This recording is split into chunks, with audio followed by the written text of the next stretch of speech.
morning mist hung thick between the tall pine trees as Tom walked his usual path through the Colorado mountains. He had been living alone up here for almost 15 years now, far away from cities and people. Most folks thought he was crazy for choosing this life, but Tom liked the peace and quiet. No traffic, no crowds, just him and the wilderness. Tom was 60 years old, with a gray beard that reached his chest and hands rough from years of outdoor work. He lived in a small log cabin he had built himself, and he survived by hunting, fishing, and trapping animals for their fur. It wasn't an easy life, but it was his life, and he was happy with it. On this particular October morning, Tom was checking the traps he had set up along the creek. The weather was getting colder, and soon the first snow would fall. He needed to make sure he had enough supplies to last through the winter months when it would be hard to get down the mountain. As he walked along the rocky path, something caught his attention. At first, he thought it was just the wind moving through the trees, but then he heard it again. It sounded like crying, but very soft and weak. Tom stopped walking and listened carefully. There it was again. Someone was definitely crying, and it was coming from somewhere in the thick woods to his left. Tom had lived in these mountains long enough to know that very few people ever came this far up. The nearest road was more than 10 miles away, and the hiking trails didn't come anywhere near this area. Tom felt his heart beating faster. In all his years up here, he had never heard another human voice in this part of the forest. He grabbed his walking stick tighter and slowly made his way toward the sound. The crying was getting louder now, but it still sounded very weak. As Tom pushed through the low branches and thick bushes, he started to worry. What if someone was hurt? What if they had been lost up here for days? After walking for about 5 minutes through the dense trees, Tom saw something that made him stop dead in his tracks. There, under a pile of broken branches and pine needles, was a person. But this wasn't a lost hiker or a hunter who had gotten turned around. This was a young girl, maybe 16 or 17 years old, and she looked like she had been through hell. The girl was wearing a long blue dress that was torn in several places and covered in dirt. On her head was a black bonnet, the kind that Amish women wore, but it was also dirty and ripped. But what shocked Tom the most was that the girl had no hair. Her head was completely bald, and he could see what looked like old scars on her scalp. The girl was so thin that Tom could see her bones through her skin. Her face was pale and dirty, and her lips were cracked from not having enough water. She was shaking, whether from cold or fear, Tom couldn't tell. When the girl saw Tom standing there, she let out a small scream and tried to crawl backward, but she was too weak to move very far. She started saying something, but Tom couldn't understand the words. It sounded like German, but different somehow.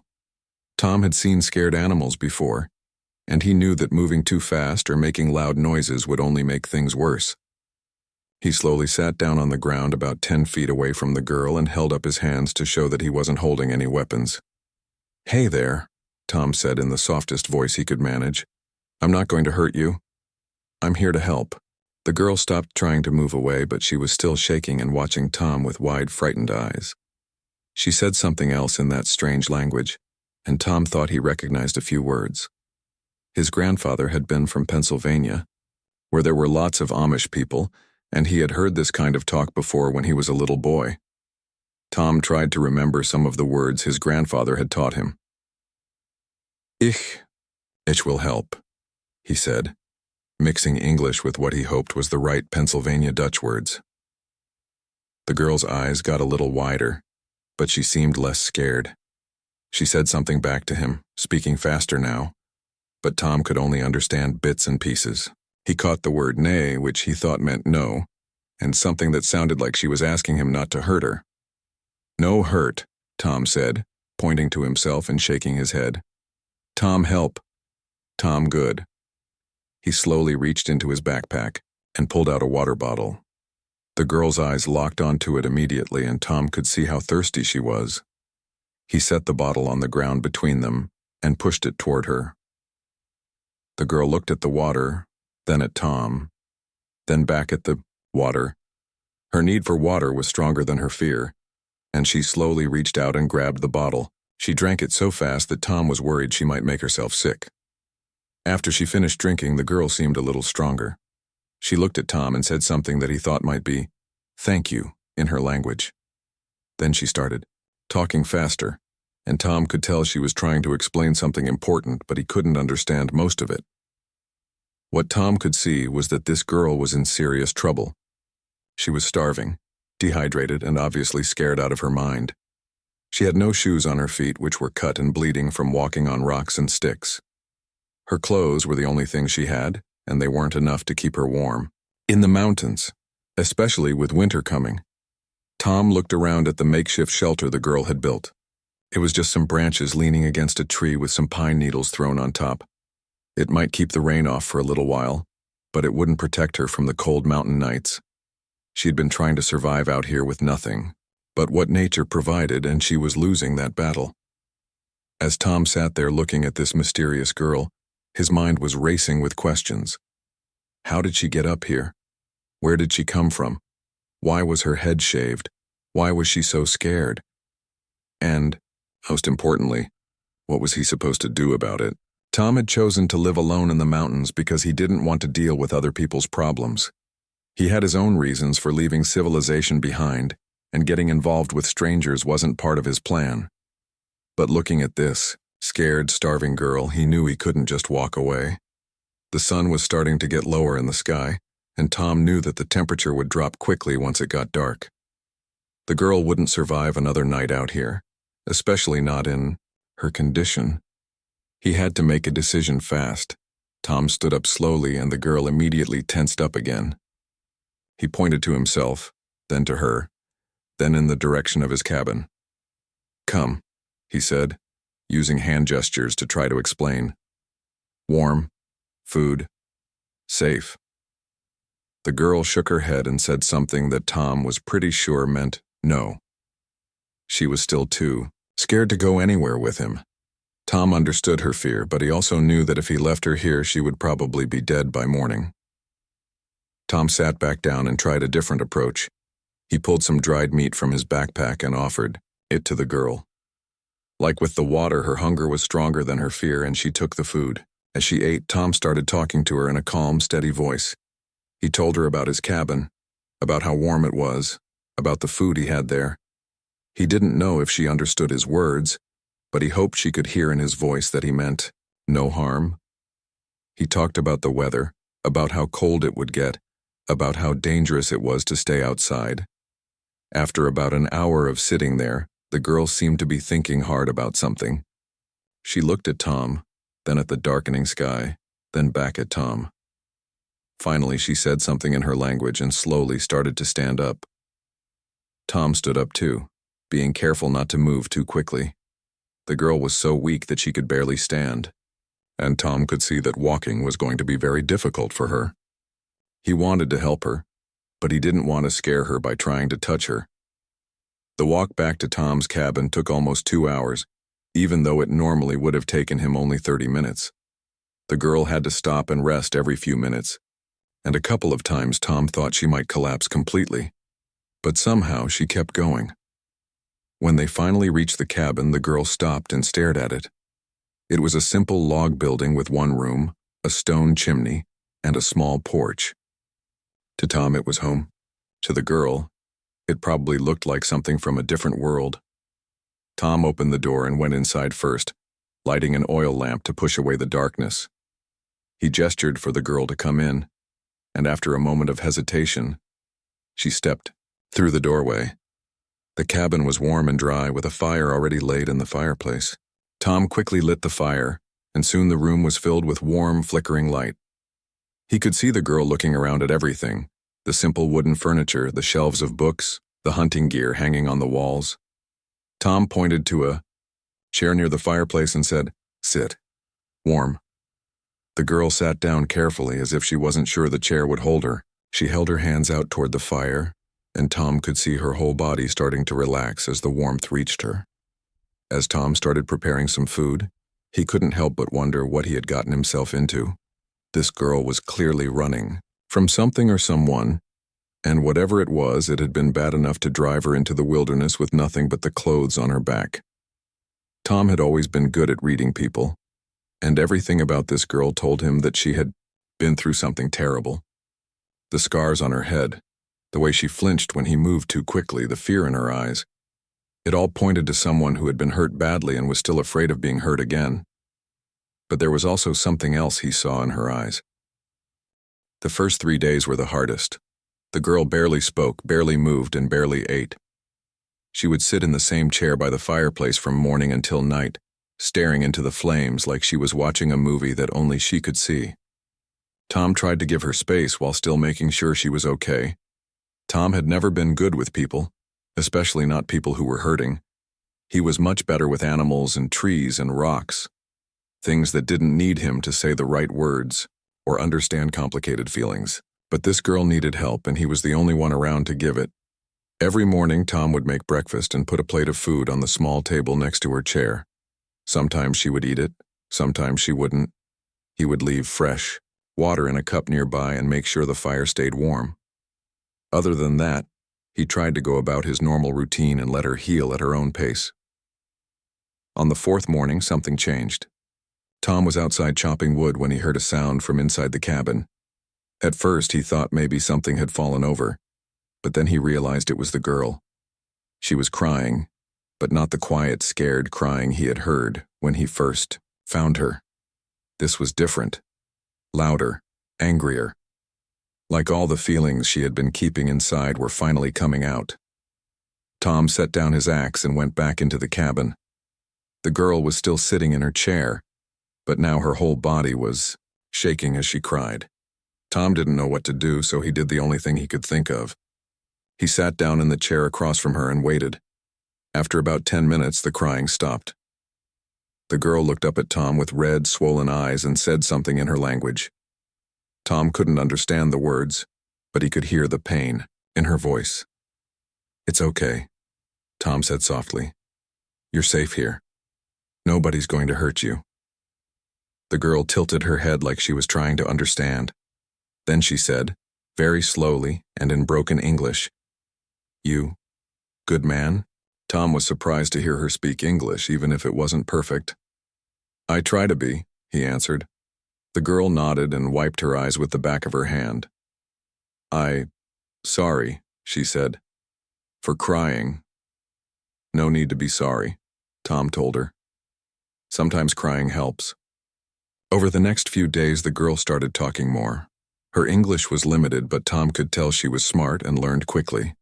She would point to things around the cabin and ask what they were called. Tom would tell her, and she would repeat the words until she got them right.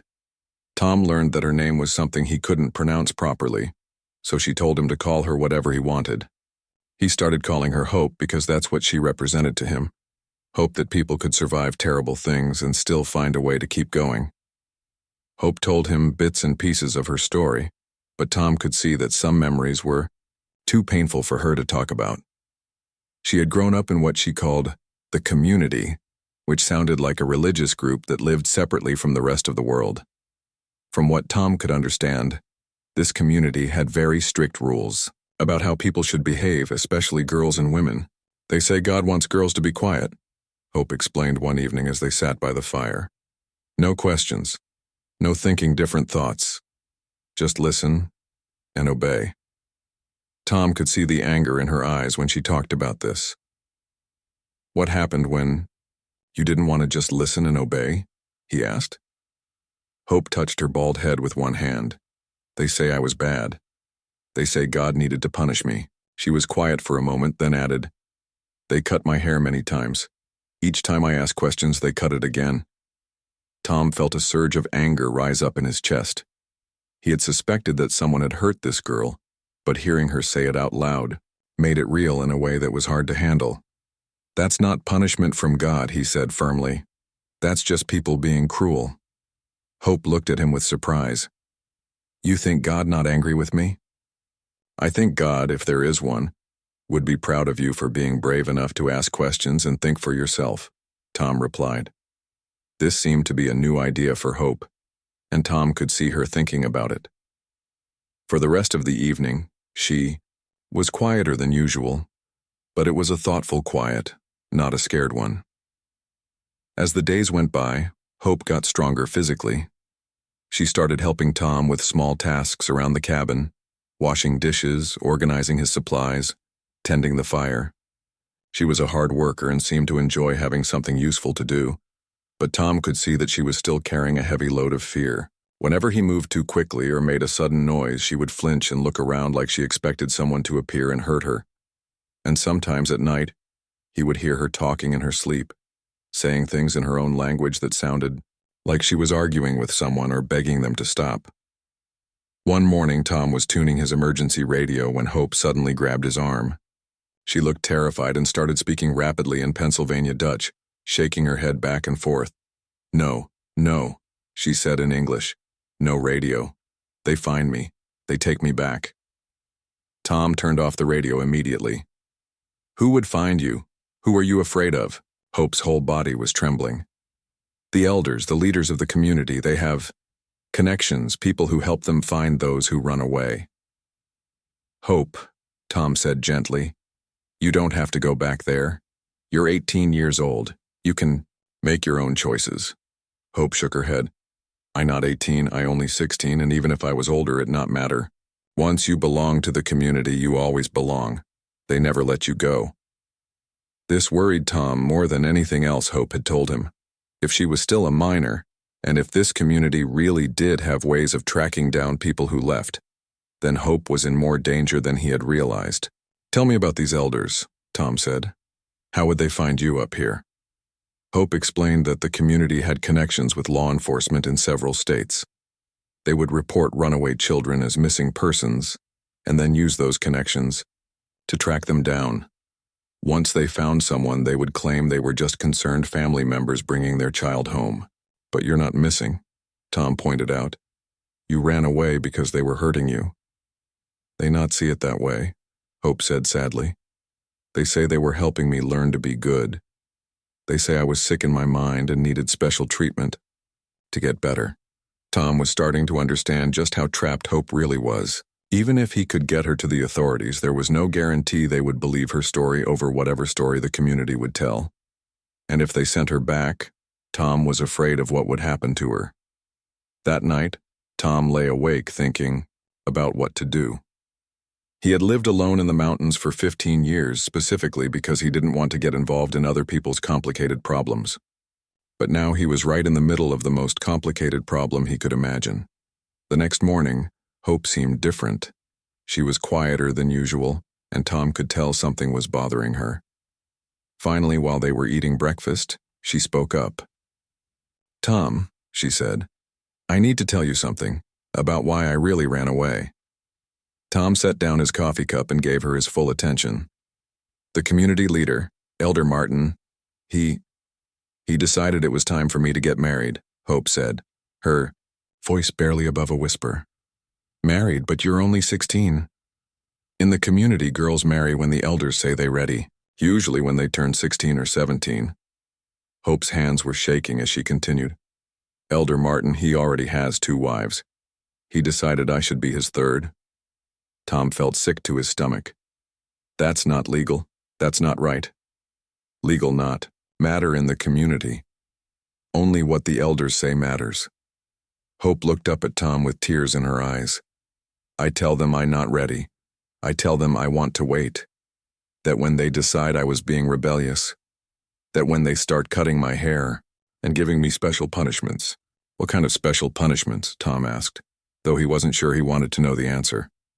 "They put me in a small room with no windows, just a bucket for water and bread once a day. They say I stay there until I'm ready to accept God's plan for me." Hope wiped her eyes. "I was there for 2 weeks. When they let me out, I tell them I would obey. But I was lying. I was planning to run away." Tom reached across the table and gently touched Hope's hand. "I'm glad you ran. That took a lot of courage. The night before the wedding, I sneak out. I take nothing because I not want them to know I was planning to leave. I just run." Hope looked down at her torn dress. "I've been walking for almost a week. When you find me, I was lost and so hungry and cold. I think maybe I'm going to die in the mountains." "But you didn't die," Tom said firmly. "You survived. You're here, you're safe, and you're never going back to that place." Hope looked at him, with hope and fear mixed together in her eyes. You really think I can stay free? I know you can, Tom replied. We just have to be smart about it. That afternoon, Tom made a decision that surprised even himself. He walked over to his emergency radio, picked it up, and threw it as hard as he could against the stone wall of the fireplace. It shattered into dozens of pieces. Hope stared at him in shock. Why you do that? Because, Tom said, if they can't track radio signals, then they can't track us. And if they can't track us, then you're safe. For the first time since Tom had found her, Hope smiled. It was just a small smile, but it lit up her whole face and made her look like the young girl she really was, instead of someone who had seen too much pain for her age. The snow came early that year, and by November, the cabin was surrounded by 3 feet of white powder. Tom had been through many mountain winters, but this would be Hope's first. At first, she was amazed by the beauty of the snow-covered trees and the way the whole world seemed quiet and peaceful. But as the days got shorter and the wind got colder, she began to understand why Tom had spent so much time preparing. In the community, we never had to worry about food running out, Hope told Tom one evening as they ate dinner by the fireplace. There was always someone else responsible for making sure we had what we needed. Up here, we're responsible for ourselves, Tom replied. That can be scary, but it can also be freedom. Hope nodded thoughtfully. Learning that freedom means taking care of yourself and taking care of people you love. Tom felt something warm spread through his chest when she said that. Over the past month, Hope had become like family to him, not like the daughter he had lost. Hope was her own person with her own strength and spirit, but she filled a space in his heart that had been empty for a long time. As the winter nights grew longer, Hope began sharing more details about her past. It usually happened when they were sitting by the fire after dinner, when the cabin felt most safe and peaceful. Tom never pushed her to talk, but when she was ready, the words would come. The community called itself the Pure Path, Hope explained one snowy evening. They say they follow the old ways better than other Amish groups. They say modern Amish people have become too soft, too willing to compromise with the evil world. Tom had heard of groups like this before, religious communities that split off from mainstream churches because they thought everyone else wasn't strict enough. How many people live there? He asked. Maybe 200 adults and about 100 children, Hope said. We lived on a big piece of land in Pennsylvania, far from any towns. Elder Martin bought the land 20 years ago, and he built the community from nothing. Hope told Tom that children in the community were not allowed to go to school with outsiders. Instead, they learned to read and write from the community elders, but only using approved religious books. They were taught that the outside world was full of sin and temptation, and that contact with outsiders could corrupt their souls. "We're not allowed to have friends outside the community," Hope said. "We're not allowed to read newspapers or books from the outside.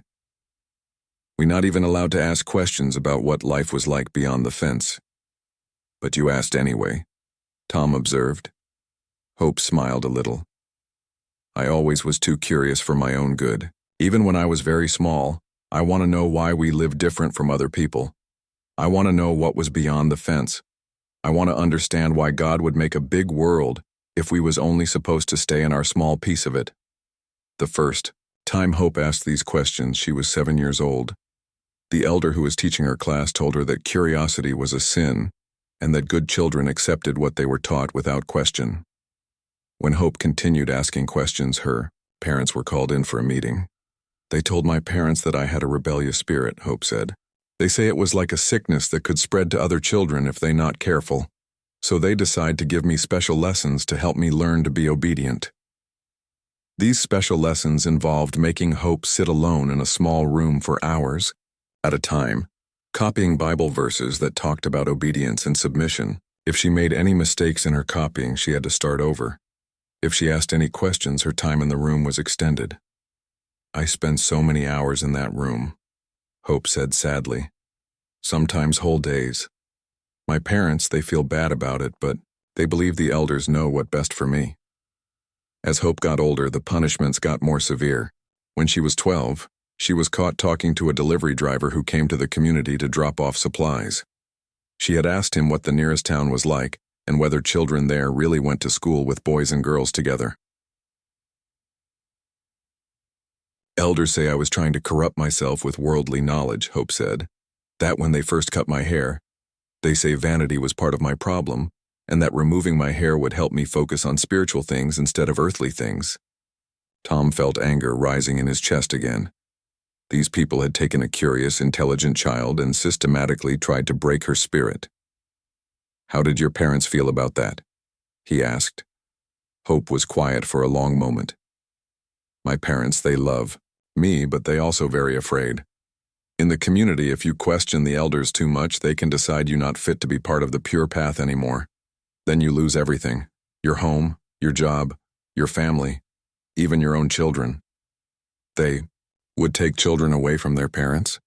They say children belong to the whole community, not just to their birth parents. If parents not raising their children properly, then other families in the community take over. Hope's voice was very quiet now. My parents know that if they defend me too much, they might lose me completely. So they stay quiet and hope that I learn to behave. But Hope never learned to behave, not in the way the elders wanted. As she grew into her teenage years, her questions became more challenging. She wanted to know why women couldn't be elders. She wanted to know why the community's children couldn't learn about science or history. She wanted to know why Elder Martin was allowed to have multiple wives when regular members of the community could only have one. That last question, that was my biggest mistake, Hope said. Women in the community, we not supposed to question anything about marriage or family structure. When I ask about Elder Martin's wives, the elders decide I was becoming dangerous. At age 15, Hope was subjected to what the community called intensive spiritual counseling. This involved being isolated from other community members and spending all day every day with Elder Patricia, one of the few female leaders in the community. Elder Patricia's job was to teach Hope how to be a proper woman according to the Pure Path's beliefs. This meant learning to cook and clean and sew, but more importantly, it meant learning to accept whatever decisions the male elders made about her life without question. Elder Patricia, she not a bad woman, Hope said, but she's so afraid of the male elders that she try very hard to make me afraid too. She'd tell me stories about girls who left the community and what terrible things happened to them in the outside world. According to Elder Patricia, girls who left the pure path inevitably fell into lives of sin and corruption. They became addicted to drugs, sold their bodies for money, and died young and alone. The only way to be safe and blessed by God was to stay in the community and accept whatever role the elders chose for you. But Hope had one advantage that Elder Patricia didn't know about. Hope's grandfather, her father's father, had joined the pure path when Hope was very small, but he had not always been part of the community. Before Elder Martin convinced him to join, Hope's grandfather had lived in the outside world for 60 years. My grandfather, he'd tell me stories sometimes when no one else was listening, Hope said. He'd tell me about cities and schools and libraries, full of books. He'd tell me about women who were doctors and teachers and business owners. He'd tell me that the outside world was not all evil like the elders say. Hope's grandfather had died when she was 14, but his stories had planted seeds in her mind that the elders couldn't destroy. She knew that the elders were lying to her about what life was like beyond the fence. When Hope turned 16, Elder Martin announced that God had revealed to him that Hope was ready for marriage. The whole community was gathered for a special meeting where Elder Martin explained that Hope would become his third wife in a ceremony the following month. I feel like the whole world stopped spinning when he say that, Hope told Tom. All my life I know that someday the elders would choose a husband for me, but I always think it would be one of the young men in the community. I never think they would give me to Elder Martin. Elder Martin was 53 years old and had been the leader of the Pure Path for more than 20 years. His first wife had died in childbirth 10 years earlier, and his second wife was a quiet woman who seemed afraid of her own shadow. The idea of becoming his third wife filled Hope with terror. I asked my parents to speak to the elders for me, Hope said. I begged them to ask for more time, to say I'm not ready yet. But they too scared to question Elder Martin's decision. Hope's protests were met with the most severe punishment she had ever received. Her head was shaved completely bald, and she was locked in the isolation room for 2 weeks with only bread and water. The elders told the community that Hope was being cleansed of her rebellious spirit so that she could enter marriage with a pure heart. Every day, Elder Patricia come to the room to ask if I ready to accept God's plan for me, Hope said. Every day I tell her yes, I ready, but inside I know I was lying. I know I never going to marry Elder Martin even if it meant dying. 3 days before the wedding was supposed to take place, Hope put her escape plan into action. She had been watching the guards who patrolled the community's fence, and she knew there was a 15-minute window every night when the northeast corner was unguarded. I wait until the middle of the night when everyone's sleeping, Hope said. I sneak out of my family's house and crawl on my hands and knees to the... Winter in the mountains was harsh, but it was also peaceful. The thick snow created a barrier between the cabin and the outside world, making it feel like Hope and Tom were the only 2 people left on Earth. For Hope, who had spent her whole life surrounded by the noise and judgment of the community, the quiet was like medicine for her soul. As the weeks passed, Hope's body continued to heal. Her hair grew back in thick, dark waves that she had never been allowed to see before. The cuts on her feet and hands faded into thin white lines. She gained weight and grew stronger from the physical work of mountain living, but the most dramatic changes were happening inside her mind. I keep having this dream, Hope told Tom one morning as they ate breakfast. I dream that I can read any book I want, and nobody tells me I can't. Tom looked over at his small collection of books on the wooden shelf. He had maybe 30 books total, some novels, some history, some books about survival and nature. In the Pure Path community, Hope had been allowed to read only the Bible and a few approved religious texts. You can read any of those books whenever you want, Tom said. They're not going anywhere. Hope's eyes lit up like he had just offered her a treasure chest full of gold. Really? Any of them? That afternoon, Hope pulled down a book called To Kill a Mockingbird and started reading. Tom watched her face as she turned the pages, seeing her expression change from confusion to understanding to deep emotion. She read slowly, sometimes asking Tom what certain words meant, but she kept going. This Girl Scout, Hope said that evening, she reminded me of myself when I was little, always asking questions, always getting in trouble for being curious. What do you think of the story so far? Tom asked. I think it's sad that people can be so cruel to each other because of things that not really matter, Hope said. But I also think it beautiful that some people are brave enough to do what right, even when it's hard. Reading became Hope's passion. Every day she would sit by the fire with a book in her lap, working her way through Tom's small library. She read stories about brave women, about people who fought against injustice, about kids who went to school and had adventures. Each book opened up a new world for her, showing her possibilities she had never imagined. Tom found himself enjoying the experience almost as much as Hope did. He had read all of his books many times over the years, but seeing them through Hope's eyes made them feel new again. She would ask him questions about the stories, share her thoughts about the characters, and connect what she was reading to her own experiences.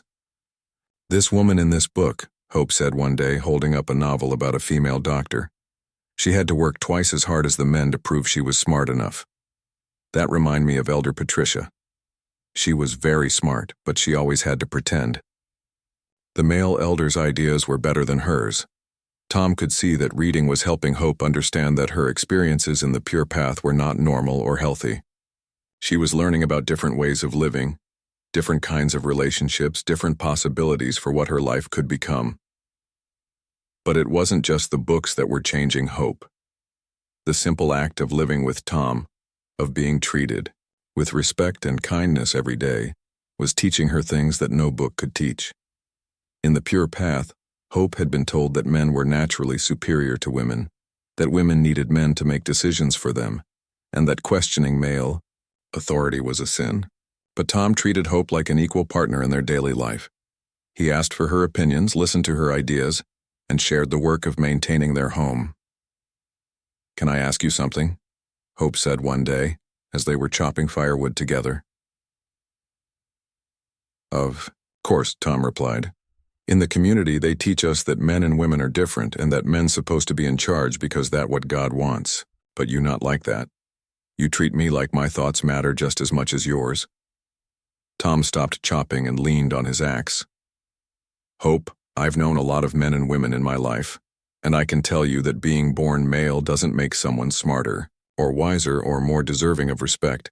Some of the strongest, smartest, bravest people I've ever known were women. You really believe that? I know it, Tom said firmly. And you're proving it every day. You survived things that would have broken most people. You had the courage to escape when you knew it might mean dying in the wilderness. You're learning to read and think and question things that most people just accept without thinking. That takes real strength. Hope smiled and picked up her axe again. Sometimes I still hear Elder Patricia's voice in my head, telling me that I'm too proud, that I need to be more humble and obedient. What do you tell that voice? Tom asked. I tell it to be quiet, Hope said with a grin. I tell it that being proud of yourself for doing good things is not a sin. As winter turned to spring, Hope's confidence continued to grow. She learned to hunt and fish, to identify edible plants, to predict weather changes by watching the sky. Tom was amazed at how quickly she picked up new skills and how eager she was to learn. In the community, they always tell us girls that we too weak and delicate for outdoor work, Hope said one day after successfully catching a large trout. They say we need men to protect us from the dangers of the world. How do you feel about that now? Tom asked. Hope looked down at the fish in her hands, then at the wilderness around them. I think they were wrong about a lot of things, but even as Hope grew stronger and more confident, Tom could see that she still carried deep wounds from her time in the pure path. Sometimes she would wake up in the middle of the night, crying from nightmares about being back in the isolation room or being forced to marry Elder Martin. Other times she would suddenly become very quiet and withdrawn, lost in painful memories. One evening in early spring, Hope broke down completely. She had been reading a book about a young woman who escaped from an abusive marriage, and something in the story triggered all the emotions she had been keeping inside. I keep thinking about the other children, she sobbed as Tom held her shoulders. The little girls who are still in the community. What if Elder Martin decides one of them should be his next wife? What if they're going through the same things I went through? Tom felt his heart breaking for Hope, but also for all the children she was worried about. Tell me about them, he said gently. Hope described her younger cousins and friends who were still trapped in the pure path. There was Anna, who was only 14, but already showing signs of the same curiosity that had gotten Hope in trouble. There was Beth, who was 15 and had started asking questions about why women couldn't be preachers. There was little Mary, who was only 12, but who Hope suspected was already being watched by the elders for signs of rebellion. They probably think I dead, Hope said. They probably tell all the children that I died because I tried to leave God's protection. They use my story to scare other kids into being obedient. Tom realized that Hope's healing process was more complicated than he had understood. It wasn't just about recovering from her own trauma. She was also carrying the weight of knowing that other children were still suffering in the place she had escaped from. Hope, Tom said carefully. What would you want to do about that? If you could do anything to help those kids, what would it be? Hope wiped her eyes and thought for a long moment. I want to tell someone who can help them. I want to tell the police or the government or someone who has the power to go to the community and make sure the children are safe. That's a big step, Tom said. Are you sure you're ready for that? Hope nodded firmly. I'm not ready to go back out into the world yet. I'm still learning how to be free, how to think for myself, how to trust my own judgment. But I think maybe by next year, I'd be strong enough to speak up for the kids who still trapped. Tom felt a surge of pride and admiration for Hope. She had every reason to focus only on her own healing, to try to forget about the pure path and move on with her life. But instead, she was thinking about how to help others. That took a kind of courage that Tom had rarely seen. Over the next few months, Hope's sense of purpose grew stronger. She started writing down everything she could remember about the pure path, the names of the leaders, the location of the community, the specific abuses she had witnessed or experienced. She wanted to make sure that when the time came to speak out, she would have all the details she needed to make a strong case. "You know what the hardest part is?" Hope asked Tom one day as she worked on her notes. "What's that?" "I still love my parents. Even though they didn't protect me, even though they let the elders hurt me. I know they thought they were doing what was best. They just so scared and confused that they couldn't see clearly." Hope's voice was sad but not angry. "I hope someday I can see them again and help them understand that they don't have to live in fear." Tom was continually amazed by Hope's capacity for forgiveness and love, even toward people who had failed her. She was developing into a remarkable young woman, strong but compassionate, determined but not bitter, brave but not reckless. As summer approached, Tom and Hope settled into a routine that felt natural and peaceful. Hope had become not just a guest in Tom's cabin, but a true partner in mountain life. She contributed equally to their work, brought new perspectives to their conversations, and filled the space with. By the time spring arrived for the second time since Tom had found Hope, she had transformed into a completely different person. Her hair had grown back thick and beautiful, reaching her shoulders in dark waves. Her face had filled out, and her eyes sparkled with intelligence and confidence. Most importantly, the fear that had once dominated her every expression was gone, replaced by determination and hope. Hope had read every book in Tom's collection, some of them twice. She had taught herself basic math from an old textbook Tom had found in a storage box.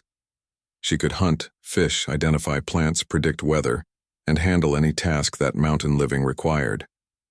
But most importantly, she had learned to trust herself and her own judgment. "I think I'm ready," Hope announced one morning as they sat drinking coffee on the cabin's porch. Tom knew immediately what she meant. For months, Hope had been preparing herself to contact the outside world and tell her story to someone who could help the children still trapped in the Pure Path community. "Are you sure?" Tom asked. He was proud of how far Hope had come, but he was also worried about what would happen once they broke their isolation from the outside world. "I'm sure," Hope said firmly. "I know it's going to be hard, and I know some people might not believe me, but I can't keep living free while knowing that other kids are still suffering." Tom had been thinking about this moment for months too. He had contacts from his previous life, people who might be able to help Hope tell her story to the right authorities, but using those contacts would mean giving up the complete privacy and safety they had enjoyed for the past year and a half. "Okay," Tom said, "let's do it. But we're going to be very careful about how we handle this." Tom's plan was to hike down to the nearest town, about 15 miles away, and use a payphone to contact his old friend David, who worked as a journalist for a major newspaper. David was someone Tom trusted completely, and he specialized in investigating stories about religious cults and child abuse. The hike down the mountain took most of the day. For Hope, it was her first time seeing civilization since her escape from the Pure Path community. As they walked along the road leading into town, she was amazed by simple things like power lines, road signs, and the sound of cars in the distance. "It's so different from what I expected," Hope said as they approached the outskirts of the small mountain town. "Different how?" Tom asked. The elders always said that the outside world was ugly and frightening, full of sin and corruption. But it just looks normal, like regular people living regular lives. They found a payphone outside a gas station and Tom called David. After explaining the situation briefly, David agreed to drive up to meet them the next day. He warned Tom that Hope's story would likely attract a lot of attention, and that they needed to be prepared for their quiet mountain life to change dramatically. That night, they stayed in a small motel room, Hope's first time ever sleeping in a building that wasn't either the Pure Path community or Tom's cabin. She was fascinated by everything from the television to the indoor plumbing to the vending machine in the hallway. "People in the outside world have so many choices," Hope observed as she flipped through TV channels. "They can watch different shows, eat different foods, wear different clothes. In the community, everyone had to do everything exactly the same way." The next morning, David arrived. He was a man in his 50s with kind eyes and a gentle manner that immediately put Hope at ease. Over breakfast at a local diner, Hope told her story in detail while David took careful notes. "This is one of the most serious cases I've encountered," David told them when Hope finished speaking. "The level of control, the physical and psychological abuse, the forced marriage of minors, all of this is completely illegal. But prosecuting a closed religious community is always complicated." David explained that Hope's testimony alone might not be enough to convince authorities to investigate the Pure Path. They would need additional evidence or witnesses to build a strong case. "I know other people who escaped," Hope said suddenly. "My grandfather told me stories about families who left the community over the years. Maybe some of them would be willing to speak out too." Over the next few weeks, David used his journalistic resources to track down former members of the Pure Path community. To everyone's surprise, he found more than a dozen people who had left the community over the past 20 years and were willing to share their stories.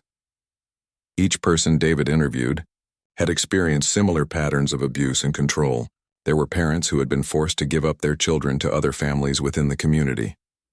There were young women who had been married to much older men against their will. There were children who had been subjected to severe punishments for minor infractions. But most importantly, David found 2 other young women who had recently escaped from the Pure Path, just as Hope had.